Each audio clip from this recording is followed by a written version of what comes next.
அப்போஸ்தலனாகிய யோவான் எழுதும்போது அவர் எழுதுறாரு. எப்படி எழுதுறாருன்னு பாருங்க. அறை பூட்டப்பட்டிருக்கிறது. இந்த சீசர்கள் எல்லாம் பயத்துல உட்கார்ந்து இருக்காங்க. பயத்தின் மிகுதியினால் பயந்து கலங்கி சோர்வாயி எதிர்காலம் என்ன ஆகுமோ, இவ்வளவு அற்புதங்களை செய்தவர் கடவுளையே கொலை பண்ணிட்டாங்க. நம்ம கண்ணு முன்னாடி கல்வாரி சிலுவையில ரத்தம் சொட்ட சொட்ட தூக்கில போட்டிருக்காங்க. நமக்கு என்ன நேரமோ, நம்ம எதிர்காலம் என்ன ஆகுமோ, யாரு நம்மளை காப்பாற்றுவா? யூதர்கள் எல்லாம் நம்மளை வெளியில போனோம்னா கொலை பண்ணிடுவாங்களே. யூதர்கள் மட்டுமா? ரோம அரசாங்கத்தை இவர் கொலை பண்ணிருக்கு. சதுசேயர், பரிசேயர், ஆசாரியர்கள் எல்லாமே அவங்களுக்கு ஆப்போசிட்டா நிக்கிறோம். சபையில் இருக்கக்கூடிய மூப்பர்கள் வர இந்த சீசர்களுக்கு ஆப்போசிட்டா நிக்கிறோம். பயந்து நடுங்கி உட்கார்ந்துருக்காங்க. அவங்க முன்னாடி உயிரோட வந்து இயேசு நிற்கிறார். ஆவி கிடையாதுங்க. ஆவி வந்து நிக்கிறது சொல்லிடக்கூடாது. என்ன பண்ணினார் தெரியுமா? அவங்களுடைய பயத்தை போக்கணும், அவங்களுடைய சந்தேகத்தை போக்கணும், அவங்களுடைய பிரச்சனையில் இருந்து அவங்களை விடுதலை ஆக்கணும். இந்த 12 பேர் மூலமா உலகமே கலக்கப்படும். உலகம் முழுவதும் சுவிசேஷப்படும். யாரை உபயோகப்படுத்தி? இந்த பயத்துக்கு இந்த வீட்டுக்குள்ள உட்கார்ந்து இருக்காங்கல்ல, இவங்களை பயன்படுத்தி. அதனாலதான் கிறிஸ்து அவங்க முன்னாடி வராரு. வந்து என்ன சொல்றாரு பாருங்க. அடுத்து அவர் இப்படி சொல்லி தம்முடைய கைகளையும் விலாவையும் அவர்களுக்கு காண்பித்தார். சீசர்கள் கர்த்தரை கண்டு சந்தோஷப்பட்டார்கள். உங்களுக்கு சமாதானங்கிறார். இந்த காலவேளையில நல்லா யோசிச்சுக்கோங்க. கிறிஸ்து உங்க இருதயத்துக்குள்ள, உங்க வீட்டுல, சபையில வந்துட்டார்னா பயம் ஓடிடும், பலவீனம் ஓடிடும், பிரச்சனைகள் மாறிடும், தேவ சமாதானம் வந்துடும். கிறிஸ்து அதை பூட்டி இருந்த அறைக்குள் வந்த உடனே சமாதானம் வந்துருச்சு. நான் யாரு? நான் கிறிஸ்துவை உடையவன், நான் ஜீவனை உடையவன். கிறிஸ்து எனக்குள்ள இருந்தானா என் இருதயத்தில் சமாதானம் இருக்கணும். கிறிஸ்து என் இருதயத்துக்குள்ள வந்துட்டானா இருதயத்துக்குள்ள இருக்கக்கூடிய இருட்டு, வேண்டாத காரியங்கள் தானா வெளியே ஓடி போகும். லைட்டை போட்டு வெளிச்சம் வந்துருது. இருட்டுக்கும் வெளிச்சத்துக்கும் சம்மதமே கிடையாது. இருள் வெளிச்சம் இருக்கிற இடத்துல இருள் இருக்க முடியாது. நினைச்சாலும் இருக்க முடியாது. உங்களுக்குள்ள கிறிஸ்து இருந்தா உங்களை யாரும் ஒண்ணும் செய்ய முடியாது. கிறிஸ்து இருந்தா அதான் வேறுபாடு. எனக்குள்ள யார் இருக்கிறார்? பயம் இருக்கிறதா?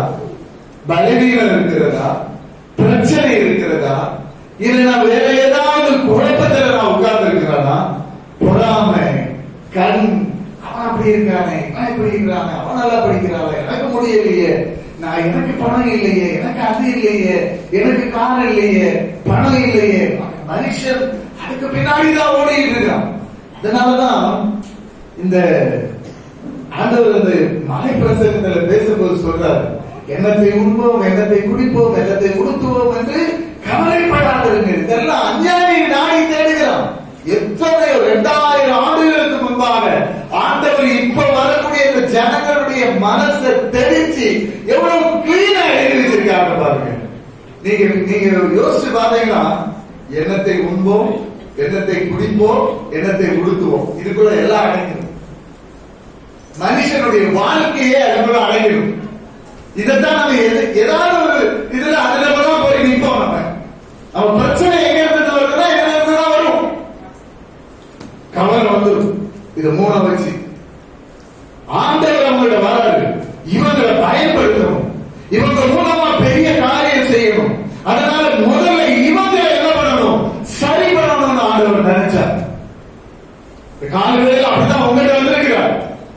உங்க மூலமா பல காரியங்கள் இந்த நாட்டில், இந்த கிராமங்கள்ல, இந்த சென்னை பட்டணத்தில் ஆண்டவர் செய்யணும். வந்து பேசுறாரு பாருங்க. பாரு, என் மேல உனக்கு சந்தேகம் இருக்க கூடாது. இப்பவே என் கையை தொட்டுப்பார். நான் மனிதனா வந்திருக்கிறேன். உயிர் தெரிந்த இயேசு கிறிஸ்து ஆவி கிடையாது. எப்படி மறித்தேனோ அப்படியே நான் வெளியே வந்திருக்கிறேன். நான் உயிரோடு இருக்கும்போது ஆவி அடிச்சவனுடைய தழும்புகள் அந்த கையில் இருக்கு பாரு அப்படிங்கிறார். உனக்கு சந்தேகமா இருந்துச்சுன்னா என் விழாவை தொட்டுப்பார். எப்படி பேசுறாரு பாருங்க. தொட்டுப்பாரையா அப்படிங்கிறார். நீ நாளைக்கு நீ வெளியே போய் இந்த கிறிஸ்து உயிரோடு எழுப்பினால் நான் அதுக்கு சாட்சியா இருக்கிறேன் அப்படின்னு சொல்லணும். பேதுரு சொல்லுவோம். இது முடிஞ்ச உடனே நீ அதனால உனக்கு என்ன சந்தேகம்னாலும் இப்பவே தீர்த்துக்கோ. இந்த காலை வேளையில கர்த்தர் உங்கள்ட்ட அதை சொல்றார். இவ்வளவு நாள் நீங்க எப்படி இருந்தீங்களோ தெரியாது. ஆனா இன்னைக்கு இந்த உயிர் தெரிந்த நாளை நாம் கொண்டாடும் போது உயிர் தெரிந்த இயேசு கிறிஸ்துவின் ஜீவன் எனக்குள்ள இருக்கணும். நான் யாரு? நான் கிறிஸ்துவை உடையவன். அப்படின்னா நான் மரித்து போன கிறிஸ்துவை உடையவன் அல்ல.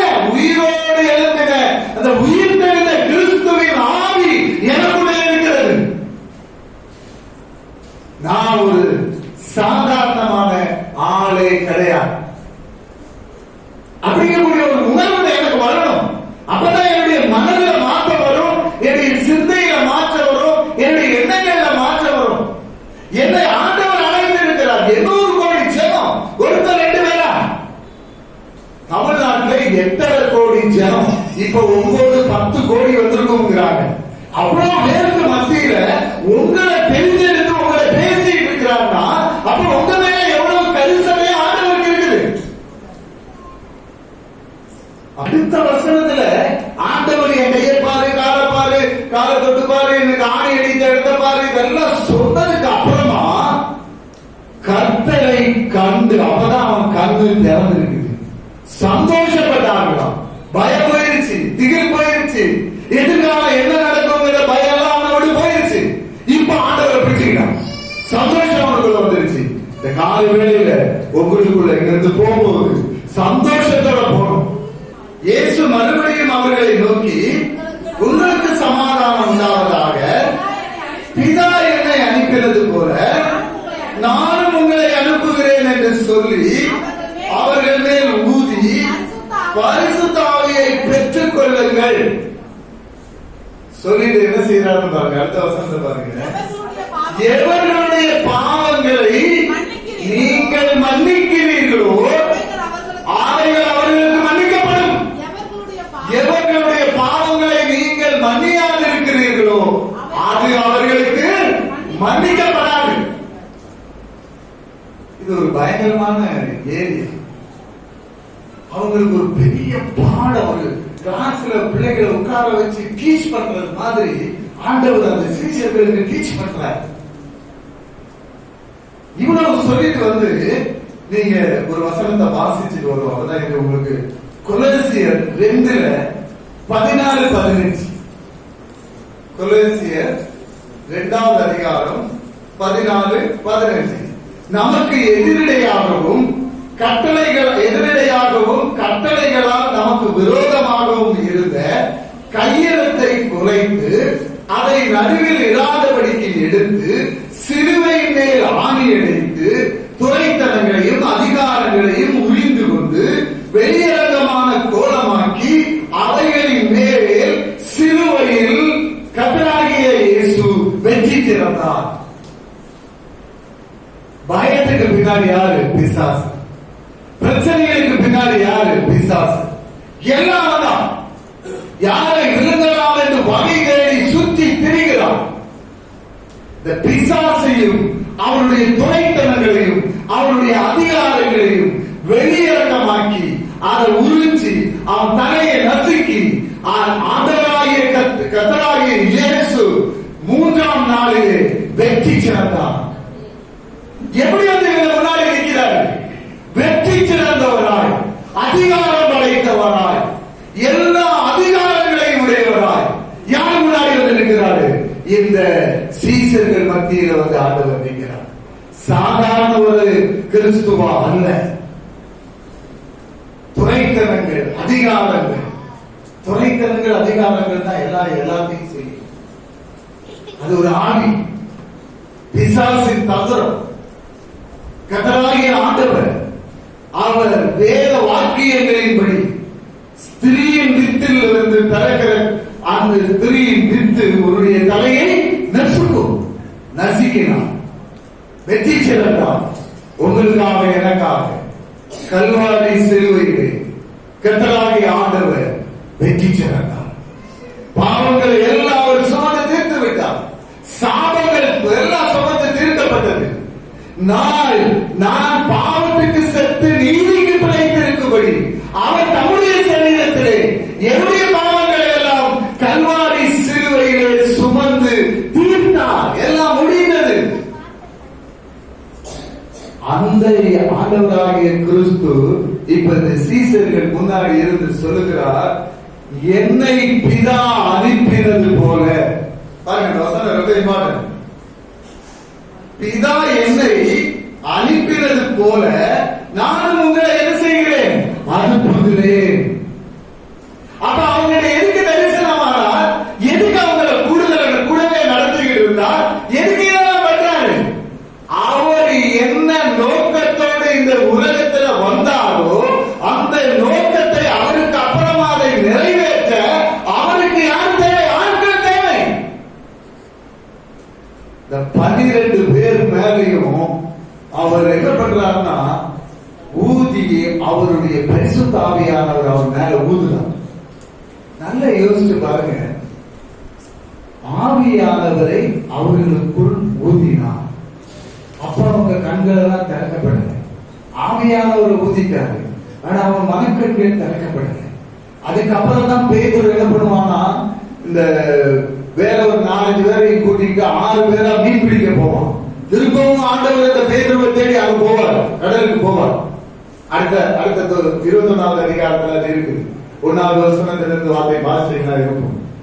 ஆண்டவர் என்ன பண்றாருன்னா ஆதாமை எப்படி சிருஷ்டித்து அவனை மண்ணிலிருந்து எடுத்து ஒரு மனுஷனை அந்த மண்ணில் அவரை மாதிரியே உண்டாக்கி குயவன் எப்படி அவனுடைய அந்த குயவன் சாலையில மண் பாண்டத்தை உருவாக்குகிறாரோ அதே மாதிரி பிதாவாகிய தேவன் இந்த களிமண்ணை எடுத்து ஒரு மனிதனை உருவாக்கி அந்த மனிதனுக்குள் அவருடைய சுவாசத்தை ஊதி அவனை ஜீவாத்மாக ஆத்மாவாக மாற்றினார். அவர் ஊதுறதுக்குள்ள ரத்தம் இருந்தது, அந்த ரத்தத்துக்குள்ள ஜீவன் இருந்தது, இந்த உடம்புக்குள்ள எல்லாம் செல்கள் உண்டாகிச்சு. ஒரு மண்ணாய் இருந்த சரீரம் மனிதனாய் மாறிச்சு. இந்த ஒரு ஊதல்ல அல்லது அந்த ஆவி அந்த மண்ணுக்குள்ள போன உடனே மண்ணு மனிதனாய் மாறி அதுக்குள்ள உயிர் வந்துருச்சு, அதுக்குள்ள எண்ணங்கள் வந்துருச்சு, நினைவுகள் வந்துருச்சு, மறுரூபமாகி அது வேற மனிதனாய் மாறிவிட்டது. இந்த காலை வேளையிலே உயிர் தெழுந்த கிறிஸ்து உங்களுக்குள்ள வந்துட்டார்னா நீ வேறு மனிதனாய் மாறிவிடும். இதுவரை ஒருவேளை பாவம், சாபம், அக்கிரமங்க, அநியாயங்க, அது இல்ல இது இல்ல, புருஷன் சரியில்லை, கணவன் சரியில்லை, அப்பா சரியில்லை, அம்மா சரியில்லை, சூழ்நிலை சரியில்லை, பணம் இல்லை சொல்லவே கூடாது. உயிர் தெழுந்த கிறிஸ்து உனக்குள்ள இருந்தார்னா இவங்க எல்லாம் உனக்கு கூட கொடுக்கப்படும். அவனுக்குள்ள ஊதுனார். அவ்வளவு வேறு மனுஷனா மாறிட்டாங்க. சொல்லிட்டு சொல்றாரு, இந்த பாருப்பா எனக்கு எல்லா அதிகாரமும் கொடுக்கப்பட்டிருக்கிறது. மத்தேயு 28வது அதிகாரத்துல 19வது வசனம் சொல்லும், வானத்திலும் பூமியிலும் சகல அதிகாரமும் எனக்கு கொடுக்கப்பட்டிருக்கிறது. எனக்கு கொடுக்கப்பட்டத நான் உனக்கு பதமாக செய்தேன்.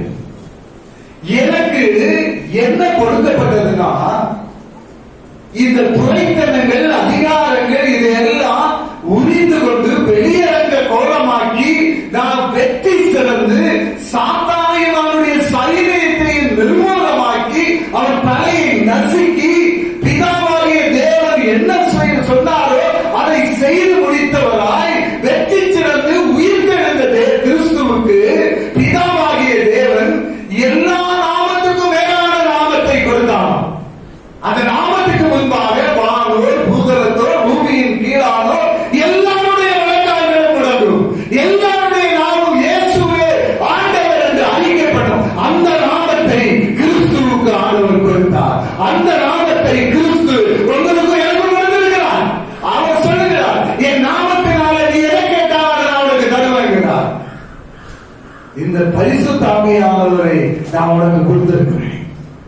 இவர் உனக்குள்ள வரும்போது நான் செய்த அற்புதத்தையும் அதை விட மேலான அற்புதத்தை நீ செய்வார். ஏன் என்னால அற்புதம் செய்ய முடியல? நான் சரியில்லை. நான் எங்க சரியில்லை எனக்கு தெரியல. ஆவியானவர்கிட்ட கேட்கணும். இந்த ஆவியானவர் உனக்குள்ள வந்துட்டார்னா நீ வேற மனிதனாய் மாறி விடுவாய். அந்த 19வது வசனத்துல என்ன சொல்றாருன்னா அதிகாரத்தை பத்தி பேசுறார். 20வது வசனத்துல நீ போய் என்ன பண்ண, அதிகாரத்தை நான் உனக்கு கொடுத்திருக்கிறேன், உனக்கு ஒரு பெரிய வேலை இருக்குப்பா அப்படிங்கிறார். ஒரு பெரிய வேலை. அதுதான் என்ன சொல்றாரு, என்னை பிதா அனுப்பினது போல நான் உன்னை அனுப்புகிறேன். என்ன பிதா எதுக்காக இந்த உலகத்துக்கு அனுப்பினார்? பாவியை ரட்சிக்கும்படியாக. பாவியை ரட்சிக்கும்படியாக. பாவியாகிய மனுஷனை எல்லாம் தேடி தேடி போனார். நோய்வாய்ப்பட்ட தேடி போய் அவரை பணமாக்குறாரு. பாவியை பரிசுத்தவானா மாற்றினார். செத்தவர் உயிரோடு எழுப்பினார். இதையெல்லாம் பார்த்துக்கிட்டு இருந்தவாறு நீங்க என்ன பண்ணணும்? உங்க மூலமா அநேக சாட்சிகள் எழுப்பணும். அதை பார்த்து அநேக ரட்சிக்கப்படணும். அப்படிங்கிறார். உனக்கு நான் ஒரு அதிகாரத்தை கொடுத்திருக்கிறேன் சொல்லிட்டு அடுத்த வசனத்துல என்ன சொல்றாருன்னா, நீ யாருடைய பாவத்தையாவது நீ மன்னிச்சேன்னா அது அளவுக்கு மன்னிக்கப்படும். என்ன ஒரு அதிகாரம் பாருங்க. கிறிஸ்து எதுக்காக வந்தார்? பாவிகளை ரட்சிப்பதற்காக வந்தார். அப்படின்னா பாவத்தை அவர் மன்னிச்சுட்டாங்க, மன்னிக்கப்படும். அந்த இலவசமான ரட்சிப்பு. இந்த கிறிஸ்து எனக்காக கல்வாரி சிலுவையிலே தொங்கினார். என் பாவத்தை அவர் ஏற்றுக்கொண்டார். ஆண்டவரே நான் உங்களை விசுவாசிக்கிறேன்னு சொன்னா வாயினால் அறிக்கையிட்டு கிறிஸ்துவை இருதயத்திலே விசுவாசிக்கணும்னா ரட்சிக்கப்படுவோம். ஆனா அவரு நம்ம ரட்சிக்கப்படுவதற்காக ஒரு கிரயம் கொடுத்தார். விலை கிரயம். அவருடைய சொந்த ரத்தத்தை கிரயமாக நிறுத்தி கொடுத்தார். வேத வல்லுநர்கள் சொல்றாங்க, நிறுத்து திராசுல கரையமா நிறுத்தி கொடுத்தாங்க. பாவம் ஒரு பக்கம், இவருடைய ரத்தம் ஒரு பக்கமா. அதனாலதான் கடைசி சொட்டு ரத்தமும் போன உடனேதான் ஈக்குவலைஸ் செய்யப்பட்டுச்சான். அதுவரை இந்த திராசு கீழே போய்கிட்டே இருந்துச்சான். பாவம் தான் கீழாக எழுந்துகிட்டே இருந்துச்சான். ரத்தம் விட விட அது மேலே எழுதிட்டு இருக்கிறோம். கடைசி சொட்டு ரத்தம் விழுந்த உடனே இந்த திராசு ரெண்டும் கரெக்டா நினைச்சு. அல்லேலூயா. கர்த்தர் நமக்காக அவ்வளவு பெரிய கரையை கொடுத்திருக்கிறார். இந்த காலை வேளையில ஒரு நோக்கத்தோடு உங்களை அழைச்சிருக்கிறார், என்ன அழைச்சிருக்கிறார். நம்முடைய இந்த காலை வேளையில நமக்கு உள்ள அவர் இருக்கிறார். அங்கனாலும் அவங்க மத்தியில வந்து நின்றார். இப்ப அவர் எனக்குள்ள வாசப்படுகிறார். என் இருதயத்தில் இருக்க பயமெல்லாம் போயிடணும். பயம் இருந்துச்சுன்னா இயேசுவின் நாமத்தில் சாத்தானே ஓடி போகணும், ஓடி போயிடுவான். பயம் என்னை மேற்கொள்ளக்கூடாது. எனக்கு பயத்தின் ஆவியை பெறாமல் பலனும் அன்பும் தெளிந்த புத்தியுள்ள ஆவியை பிதாவாகிய தேவன் எனக்கு கொடுத்திருக்கிறார். அதனால இந்த பயம் என்னை ஒன்று பண்ணக்கூடாது. ஓடி போய் சாத்தானே பலவீன ஓடி போயிடும். பிள்ளைகளை குறித்து வீட்டில் யாரையும் பயத்தை கொண்டு வருவான். இந்த பிள்ளை படிக்க மாட்டேங்கிற, எப்படி இதை கல்யாணம் பண்ணி கொடுக்கிறது, எப்படி இருக்கு வேலை கிடைக்கும். உங்களையே இவ்வளவு தூரம் கொண்டு வந்திருக்கிறான்னா உங்க பிள்ளையை கொண்டு வருவது எவ்வளவு நிச்சயம். சொல்றாரு பாருங்க, எல்லாம் அந்த சீசர்கள் என்ன சொல்லி கொடுக்கிறாரு. பயத்தை நீக்கினாரு, பலவீனத்தை நீக்கினாரு, அவனுக்குள்ள ஒரு கான்பிடன்ஸ் அப்படின்னா ஒரு தைரியத்தை கொண்டு வந்தாரு. கொண்டு வந்து கையை கையை பாரு காலை பாரு நல்லா சொல்றாரு. இப்ப அவனுக்கு ஒரு சந்தோஷம் வந்துருச்சு. கர்த்தரை கண்டுகிட்டேன், என் கண் திறக்கப்பட்டுச்சு, கர்த்தர் வந்துட்டாரு, இது எனக்கு பிரச்சனை இல்லை, யாரையும் நான் சமாளிச்சிருவேன் அப்படிங்கிற மாதிரி ஒரு சூழ்நிலைக்கு வந்துட்டான். அப்பதான் ஆண்டவர் சொல்றாரு, அவன் மேல ஆவியை ஊதுறாரு. ஊதிட்டு சொல்றாரு, என்ன ஆண்டவர் அனுப்புறது போல நான் உன்னை அனுப்புறேன், உன்னை நான் சும்மா அனுப்புறேன், பரிசுத்த ஆவியானவரோட கொடுக்குறேன். சொன்னது மட்டும் இல்ல, இந்த 28 மத்திய 28:19 அதிகாரம் 20 சுவிசேஷம் 21 என்ன சொல்றாமா, நான் உன்னைய சும்மா விடலப்பா, உலகத்தின் முடிவு பரியந்தம் நீ என்னை கூப்பிடலையோ இல்லையோ, நீ என்னை விசாரிக்கிறையோ இல்லையோ, நீ ஊழியம் பண்ணுகிறையோ இல்லையோ, நான் உன்னை விட்டு விலகுவதும் இல்லை, நான் உன்னை கைவிடுவதும் இல்லை. உலகத்தின் முடிவு பரியந்தம் நான் சதா காலங்களிலும் ஒரு நாள் உன்னை விட்டு விட மாட்டேன். இஸ்ரவேலை காக்கிறவர் உறங்குவதும் இல்லை, தூங்குவதும் இல்லை. நீ சந்தோஷமா தூங்கலாம், நான் உன் கூட இருப்பேன், உன்னை பாதுகாப்புகிட்டே இருப்பேன், உன்னை யாரையும் தொட விட மாட்டேன், நான் உன் கூடவே இருப்பேன். எவ்வளவு நல்ல தேவன் பாருங்க, எப்படி சொல்றாரு பாருங்க, அதிகாரத்தை கொடுக்கிறார். அப்படி நீ போய் சுவிசேஷத்தை அறிவி, உன் கூட நான் வருவேன் சொல்றாரு. நான் உன்னை விட்டு விலகவே மாட்டேன். அவ்வளவு நல்ல தேவன். சும்மா உங்களை தெருவில் பார்ப்பீங்க மாதிரி உங்களை அனுப்ப மாட்டார், அனுப்ப மாட்டார். யாரை ரட்சிக்கப்படணும் அவருக்கு தெரியும், யாருக்கு சுவிசேஷம் சொல்லணும் அவருக்கு தெரியும், எப்ப அவரை சந்திக்கணும் அவருக்கு தெரியும். ஆனா நீ என்ன பண்ணணும், அவருக்கு ஒப்பு கொடுக்கணும். கர்த்தாவே, காலையில எழுந்திரிச்சு ஜெபிக்க ஆரம்பிக்கணும். ஆண்டவரே, ஒரு 10 நிமிஷம் அவரை துதிச்சு ஜெபிக்கணும். ஒரு 1/2 மணி நேரம் பிள்ளைகளுக்காக, கணவனுக்காக, மனைவிக்காக, சபைக்காக ஜெபிக்கணும். ஒரு 1/2 மணி நேரம் நீங்க இந்த ஜெபிக்கும் போது ஆண்டவர் பேச ஆரம்பிச்சிருவார். ஒரு கரிசனை பக்கத்து வீட்டுக்கார மேல வருது, அவன் மேல விளையாடணும். நம்ம சித்தப்பா இருப்பாங்க, பெரியப்பா இருப்பாங்க, நிறைய பேர் இருப்பாங்க, கூட படிக்கிற பிள்ளைங்க இருப்பாங்க.